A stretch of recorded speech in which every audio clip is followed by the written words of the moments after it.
Hey everybody, and welcome back to the channel of your favorite or soon-to-be favorite Bookworm Twink Supreme. If you love books and you want to see this twink talk about them, I highly suggest looking for this button, fingering this button, and while you're down there, you know the drill, look for the bell, because clicking the bell will ensure our eternal friendship so long as you don't turn into a fucking asshole. And will ensure that you get my videos on time because it will remind you and inform you, keep you informed about when my new stuff comes out, okay? I think that sounds like a fabulously incredible good deal to me. So without further ado, let's begin. So today I'm gonna be talking to you about books, obviously. Specifically, I'm gonna be telling you about the most surprising books I read in the year 2021, the most wonderful magical year ever that I'm sure we all fucking loved. Yeah. Anyway, so I'm gonna be telling you today about the most surprising books I read this year.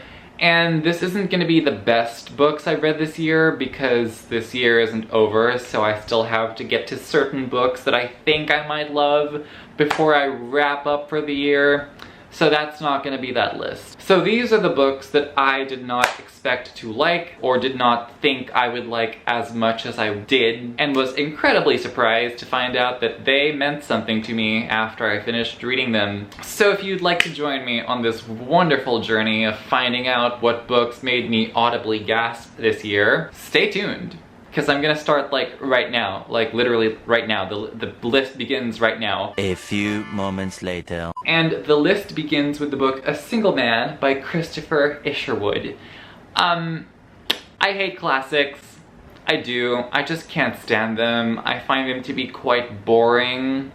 Not a lot of dialogue. And when there is dialogue, I just can't relate to anything. I mean, why is everybody being so formal? Why is everybody being so smart? I am neither of those things, and I would like to not have to read things like this for like 300, 400 pages, however long the book is.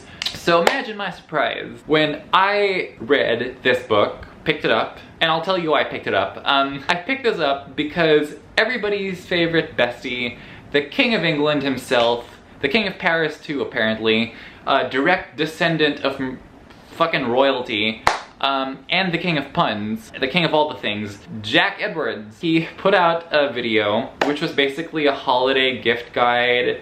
You know, it was meant to tell us what gifts to get for our relatives, or our friends, or our family, or certain kinds of people in our lives. And one of his categories was books for sad gays. This person said something sad and gay. A Single Man chronicles a 24-hour period in the life of a man who has recently lost his husband.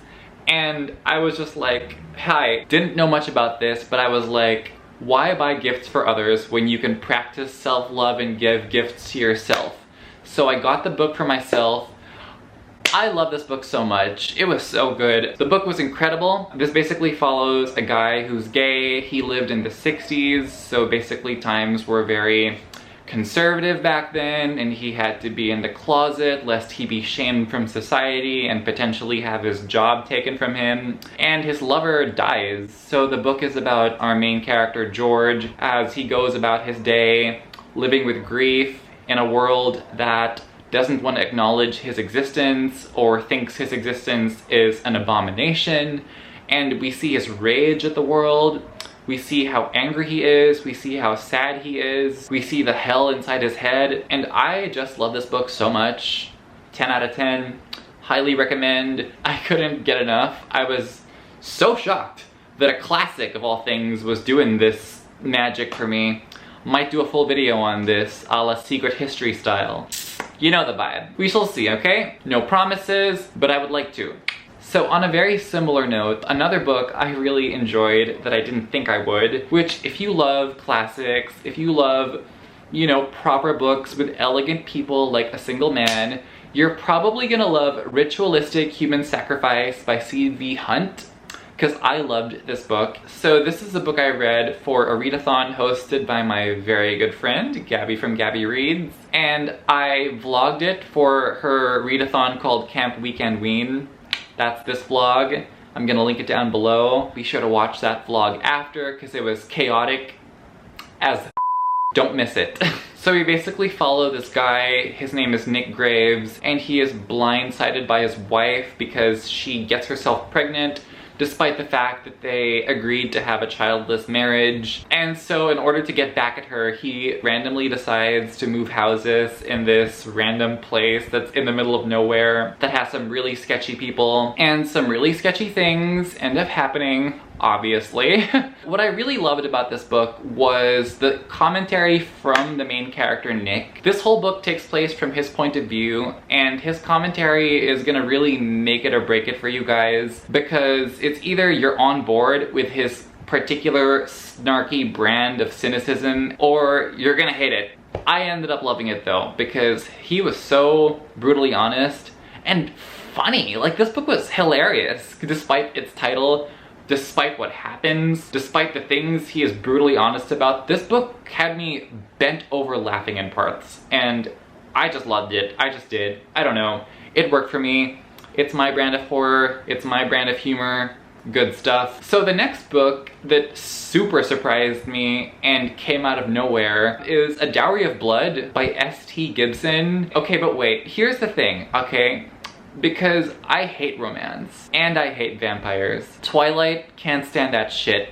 Interview of a Vampire, didn't read the book. Saw the film, didn't care for the film. Bram Stoker's Dracula, didn't read the book. Saw the film, didn't care for the film. Vampires, not my thing. So I wasn't looking forward to reading this book, but my friend Jan, shout out to you Jan, was adamant that I check this book out.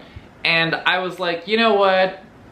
I've already read a lot this month. I might as well just accommodate her needs as a friend, as friends do. So Jan was recommending this book vehemently, saying it was the best thing ever. And I was just like, yeah, sure, Jan. Yeah, sure.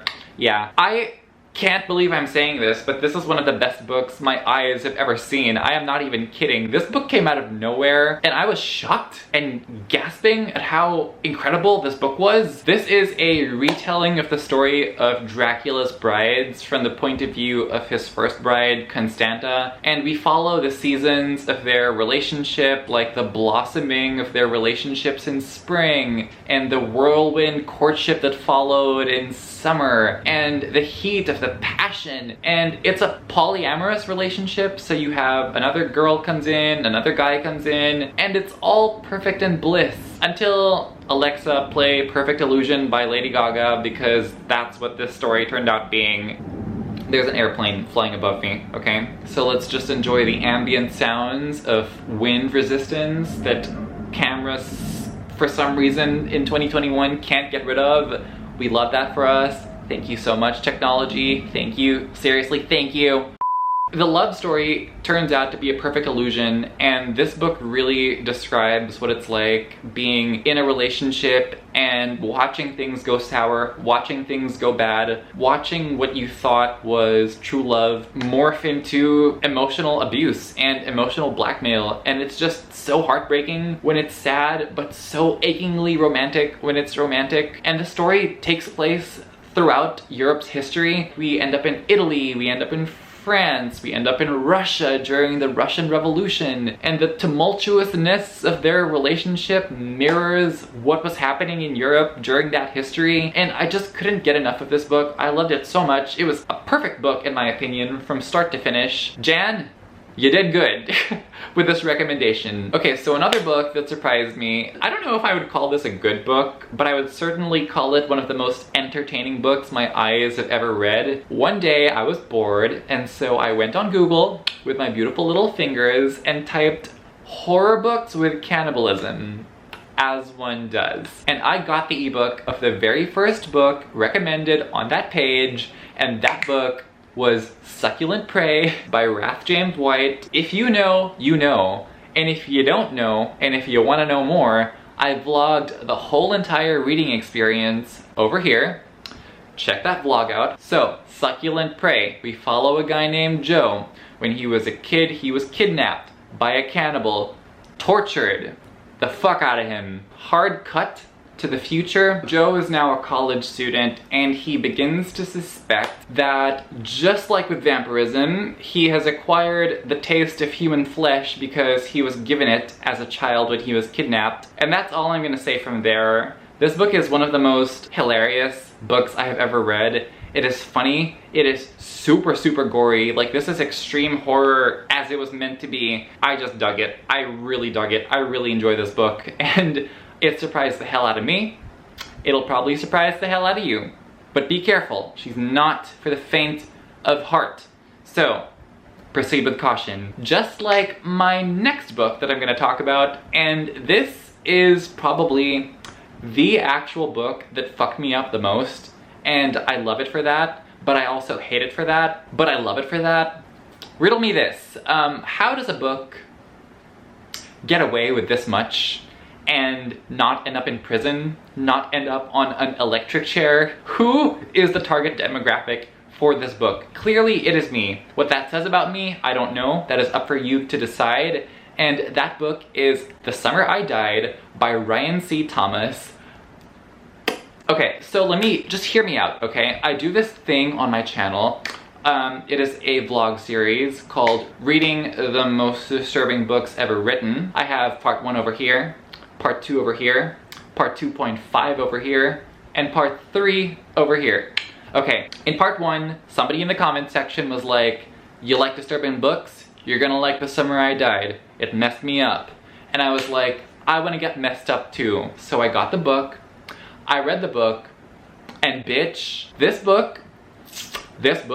actual book is that bitch. This book is that bitch, okay? It's a book that spends like the entire first half getting you to like the characters, getting you to love the characters, getting you to love the characters' families, and then it spends the rest of the book just making you wish you lived on Mars, okay? We follow these two guys. We follow a guy named Roger. We follow a guy named Tooth. They're best friends. They're spending the summer together. They're going target practice in the woods. Are you following this scenario with me? They're in the woods. They hear a woman screaming, and they decide to do the one thing they told you not to do in Zombieland. Don't play the hero. So what do? Because they're good guys, unfortunately, for some reason, they try to find out if they can help the woman. They see why she is screaming, and when they find out why she is screaming, they regret ever leaving their house that day. It's, yeah, this book is, yeah. I wanted to bleach my brain with what happened after, but I also loved it because I hate myself, and I gave the book like 4.5 stars because I just had to for some reason. I did. Yeah, I did. It was great, but scarred me for life. This book is one that makes you fall in love with the characters for the entire first half, and then it spends the second half taking these characters you like and torturing them horribly with gore so graphically detailed and explicitly described that I was digging my nails into my kneecaps and cringing, and it was awesome. Okay, so the next book I'm gonna talk about is actually 2 books, and this is the Him duology. So you've got Him and you've got Us by Serena Bowen and Elle Kennedy. And I'm not a romance reader, but I was telling my good friend Gabby about how much I enjoyed this like random smut book called Pinned by Maris Black, and she was like, hey, that sounds like this book I really love called Him and Us, and perhaps you would like to try this out. And so I was like, okay, I'll give it a shot. Oh my goodness, I am obsessed. I was obsessed. Thank you so much, Gabby. I know I've thanked you so many times, but I can't thank you enough. This was romance that read like a thriller. There was so much buildup and anticipation, and you were just waiting for like shit to happen, but like in a good way, because you were waiting in like anticipation. And you love the characters, and I love the characters. I did love the characters, I'm just saying. I was on the edge of my seat, ready for what was happening in this story to me as a person in this world. And things do happen, and by things I mean And it was great. I loved it. Thank you. Thank you very much, ladies and gentlemen. The next day. Alright, this is me the following day because there was one more book that I intended to talk about, but I forgot. And this book surprised the hell out of me because I didn't think that I was gonna like this book.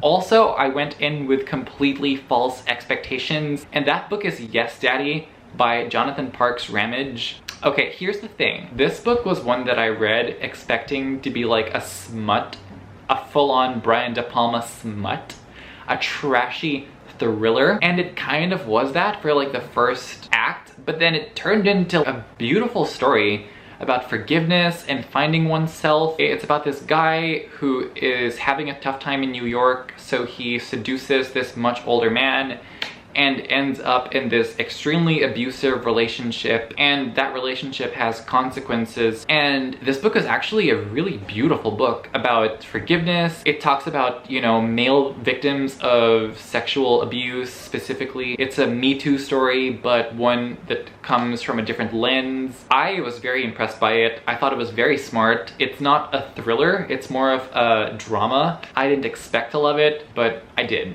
And for that, it will be in this video, okay? Alright, so the final book I'm gonna talk about is a book that I literally almost did not read because this is the second book in a series, and the first book in this series was so unbelievably bad that I was about ready to just DNF the whole series as a whole and just never have anything to do with it again. Even though I am a huge fan of the author, that's right, somebody who loves all the fucked up shit I do is a huge diehard Sarah J Maas fan, and I am proud. So, ACOTAR. I have gone off on this book. Please, if you have not seen me go off, look for my video called Popular Books I Hated. It's this video. I'm gonna link it down below. Watch that video after this to just get a glimpse of what I thought of the first fucking book in that series. And now I'm gonna tell you about the biggest surprise probably this entire year. I thought that that series was crap. I thought that that series was irredeemable. And then A Court of Mist and Fury happened and I gave it 5 stars. It was amazing. I cannot believe I am saying this. I do not know what Sarah J Maas was on when she wrote A Court of Thorns and Roses, because clearly she was not on the same mojo that was like on this Throne of Glass level. But then when she wrote A Court of Mist and Fury, I don't know, she was just like back in business. She was just like, I am back from the dead, my ghostwriter is fired. I'm gonna start writing my own books again, and thank you, Sarah, that book was incredible. I loved it. I can't really say what the plot is about because spoilers, because it's the second book in a series, but everything I hated in the first book, Tamlin, Feyre being fucking useless bitch, was gone, and it was amazing, and I was happy, and I loved it. And yes, I did read the rest of the series up until A Court of Silver Flames, because Sarah J Maas won my heart back, and for that, I am so grateful. So yeah, that's gonna do it. Thank you so much for watching. I hope you enjoyed this video. I hope you watch more videos. Like and comment and subscribe. Do check out more of my stuff, especially the ones I linked down below, because they are related to this one. I hope to see you in future videos, but as always, take care. I lose myself